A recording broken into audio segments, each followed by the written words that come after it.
the things that you do that aren't good, right, don't matter nearly as much as how well you repair. So like swallowing your pride and saying I'm sorry and owning up for what you did and allowing that reconnection creates secure attachment with your kid, which means that they can have more ability to set healthy boundaries, to say no to things that don't feel good, and to then also repair with other people.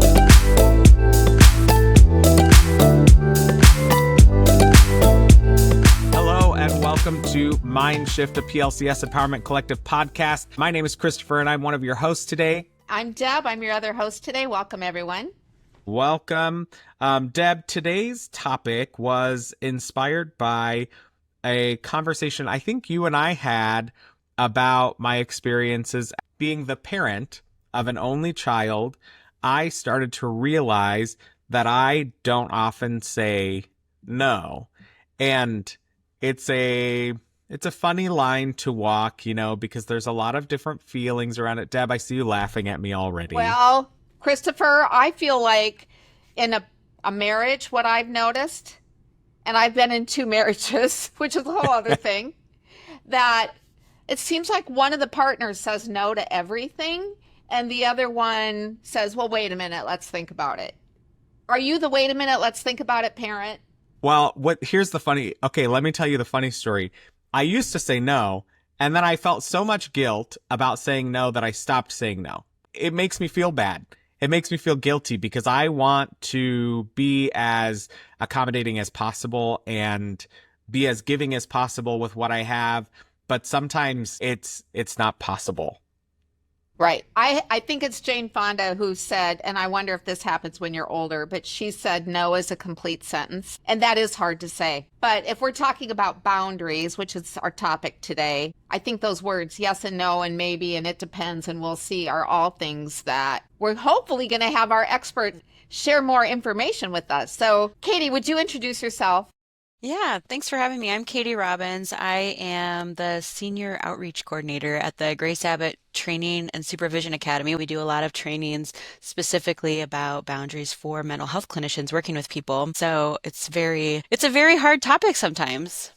So Katie, I wonder if you could start by just defining what we mean by boundaries. So when I think of boundaries, I completely think of where do I end and where do you begin? So thinking about boundaries in terms of those internal pieces, like what am I in control of and what can I do to, be secure in who I am? But then also as a parent, what does this child need to feel safe and secure in where they are? And usually that's not me doing everything for them. They just know I'm right here in the middle and I can't do anything. So I think boundaries are so much of where do I end, where do you begin, and how do I help you figure out where that is? So, yeah. When you say that, it's such a different way of thinking about it because even just from what I said at the beginning of the episode, for me, when I think about boundaries and when I think about creating boundaries or setting boundaries in all of the different relationships that I have, I feel like I often think about it as cutting myself off from other people or putting restrictions in place for like, this is what I am willing to do and this is what I'm not willing to do. And so it feels really restrictive. But the way that you're talking about it, when you say, it's finding that space where I end and where you begin, it almost sounds more like fitting together and building relationships than it does necessarily putting up walls. Yes, absolutely. So I think as parents, what we're always trying to do is create a situation where a child can learn how to also do those things for themselves, also say no if they need to, also make mistakes and understand how to fix those mistakes. So part of those boundaries are also recognizing when we overstep or we're too harsh or like heaven forbid, we're all human and we reach our breaking point and you have a 4-year-old who's whining and screaming, like eventually as a human, right? You can't be calm and you can't be deep breaths and you're like, that's enough. I need a break, right? So, but it's about coming back and making a repair. So within boundaries, the part of it is setting those, right? Of understanding how do we work together in this and how do I not overstep what my boundary is. When I do, or when I do something that doesn't feel good, or when I am too harsh, how do I come back and repair and take responsibility for my part of it and allow the other person to take responsibility for theirs, but also not expecting them to? So those are really excellent things that we should be doing as parents, as adults in kids' lives, but also for ourselves. But then doing that with your child too, of if I just blew up and yelled and I come back and say, we were both having a really hard time. I yelled, I really regret it. I'm sorry, you didn't deserve that. I got really frustrated at this conversation or at this behavior. And I am frustrated that I had behavior that I didn't like either. So doing that repair allows you and your kid or your partner or whoever you're having that conversation with space to see where those boundaries come together and what you're willing to take responsibility for and what you're willing to apologize for, and allow them to come in and offer the same. And really what that's doing is actually building a stronger bond, a stronger connection. Even though we just had this huge break, we had this huge fight, right? Whatever. But coming back and doing a repair, that's usually what the person remembers. They don't remember the break or the hard part. They're going to say, oh yeah, we had a big fight, but it wasn't a big deal because you came back and you made a connection, a real connection. I want to talk more about repair because I find that really fascinating, and it's something that we don't talk a lot about in general. But just to take it back half a step, can you talk to us a little bit about creating those boundaries or what that conversation can look like in your family, whether it's with your spouse or with your kids, or what that looks like to create or set those boundaries? So the one thing I think about that none of us are very good at, but it's a good kind of rule to think about, is having family values or expectations so that you're not always doing the in the moment correction. Like, no, don't do that. Don't do that. So we have these family values so in my family, it's at 8:15 in the evening, everybody stops what they're doing. We clean our rooms, we put on our pajamas, we brush our teeth, and then we might be able to still do things, but that's the expectation. So it's like having these overarching family values that I also have to maintain, right? If I say we don't yell and call each other names, and if I get really mad and I'm like, how could you do this? You're so stupid, right? Like I would never do that, right? But also like I'll lose my temper every once in a while, and I'm like, I didn't do what we said we would do. I feel really bad about that. I'm going to repair. So it's not about there's kids or there's toys all over the living room, or you know somebody has been playing Xbox for 12 hours straight, and we're like, nope, the family rule is you get to play for 2 hours and then we're outside or something. So I think it's always important to think about what are the boundaries, what are the expectations, what are the things that are your non-negotiables, and knowing those ahead of time makes it really easy to be more flexible in the moment.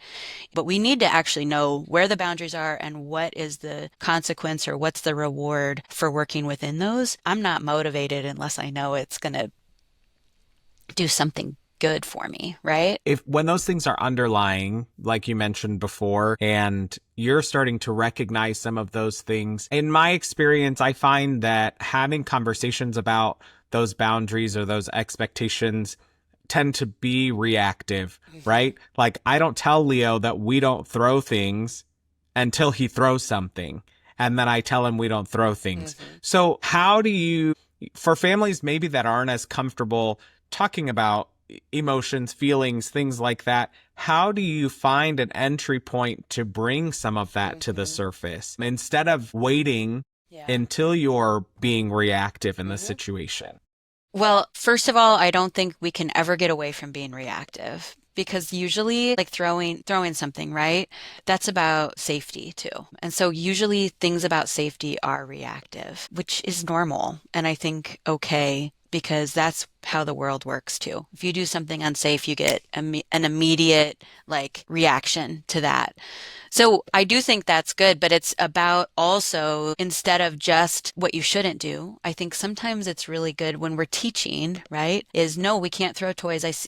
And maybe they were playing, right? I see you were playing and you're having a fun time, but your body just got too worked up. We can't throw toys, right? What can you do instead? So giving options for what a kid can do, or like say you have a teenager who like got really mad and punched the wall, right? Of saying, you need to go calm down. This isn't safe. And when you're feeling calmer, right, I'm going to come and talk to you. So we don't do the correction or we don't do the teaching when the person is in the heightened emotional state. But it doesn't mean we don't stop the behavior. We absolutely stop the behavior. We're going to do that later. So, though, but it's hard. It's really hard not to do a correction right then because it's like this behavior management idea, right? I got to manage your behavior right now. Sometimes it's about just stopping it and then we'll manage it later. And Yeah. so what I'm hearing is that, I mean, you said this explicitly, that it's okay to be reactive in certain situations to a point, that the effort or the goal needs to be around stopping any unsafe behavior in the example that I gave. Mhm. But then we move into the teaching after that. And then I think I'm going to use this as my segue back to talking about that repair piece Mhm. that I kind of cut you off from earlier. Yeah. So maybe we didn't pre-teach expectations, or we had more of an implied safety as a value in our home. We do things that are safe for us and for those around us. We have a kid that breaks that boundary by punching the wall or by throwing something, and we react. We stop the behavior. And so then what happens after that? So then I think I'm worked up, right? As adults, we also are activated and mad. And it's probably good for me to calm down. But creating, like, telling your kid, like, you need to go to your room and calm down, or wherever you deem is a safe place for them at that time. But the repair is when you're calm and you're better, is I think, especially for teenagers, asking permission, like, hey, are you feeling better? Can I come in? Right? Not just barging in, right? That elevates everybody again. But I think even for young kids, it's like, hey, I'm going to come in and talk to you now about this. How's your body feeling? Are you feeling more calm? But it's saying you can be mad, you can be upset, you can be pissed at me, right? You know you can't punch the wall, and you know other ways to calm down. And I need to talk to you about how we do that next time because this isn't okay. But for kids, it's like, okay, if you hit a friend or you hit a sibling or you threw something, it's like, we're going to go do a gentle touch, say sorry. We're going to pick up your toys. We're going to put them away. We're going to start over. And I always end with, like, you're a good kid. You're special to me. I love you very much. I'm sorry that this felt so bad. And we're going to move forward. Something like that where you can be the adult, right? And show how we can manage our feelings, which is really hard. So, as an adult, if that's hard for you too, because we all have to learn how to do that, take more time to calm down before you walk into that room because that kid is probably still going to be defensive. Like, what's my consequence? How am I going to be in trouble? And being defensive. And if we come in and are easily ramped back up, that's not really repairing then. We're just locking horns again. So being really mindful about what do I need to do to be able to go in and withstand a kid who might still be defensive? Yeah, so included in the repair would be my, as a parent, admitting the part that maybe I didn't handle right, Right, exactly. and then going to what can we do different next time. Hmm. And that to me seems like I'm kind of drawing us to an end here, Christopher, and I'm going to turn it back to you. But it seems like, Katie, from what you said, that repair piece is so critical in how we teach our kids healthy boundaries. Absolutely. And there's a lot of research out there that says that the things that you do that aren't good, right, don't matter nearly as much as how well you repair. So like swallowing your pride and saying I'm sorry and owning up for what you did and allowing that reconnection creates secure attachment with your kid, which means that they can have more ability to set healthy boundaries, to say no to things that don't feel good, and to then also repair with other people, which is good connection. You sound like you're talking. I have to do a plug for one of my favorite parenting books. You sound like Dr. Becky. I love Dr. Becky. I do. I think she's got a lot of really good stuff because she comes from an attachment lens, which I think Yes. is what we want to do. Yeah. But boundaries are just so important where we're not getting stuck in our own stuff. We're able to set that aside and help a kid, especially a kid, right, manage their own boundaries and manage what feels okay for them too. And as we come to the end of our time together, I have one last question for you. We kind of just touched on it a little bit, but what gives you hope when you think about families learning to honor that appropriate boundaries, but also creating connections? Just Yeah. From the conversation today, what gives you hope? We have so many good people who are talking about these things and not only talking about how we're doing it as parents, but also like acknowledging and looking at what didn't feel good and giving options of how to do that different. I actually think that that is really important and impactful for people to understand kind of their own. I don't really like the word triggers, but we use the word triggers a lot. What activates you? But I think there's this real push to talk about the things that don't feel good, the trauma responses that we have, the fact that everyone's doing as best that they can usually, but giving us and empowering people to try something different. I think we're at this like tipping point a little bit where people are more willing to not just parent how they were parented, and I like that. Well, Katie, thank you so much for joining us today. Yeah. This has been a great conversation. And thank you, listener, for listening to Mindshift. If you enjoyed today's episode, make sure you follow us wherever you get your podcasts, and you can visit us at plcschools.org/Mindshift for more content and notes on today's episode. And be sure to join us next week. So we'll see you then.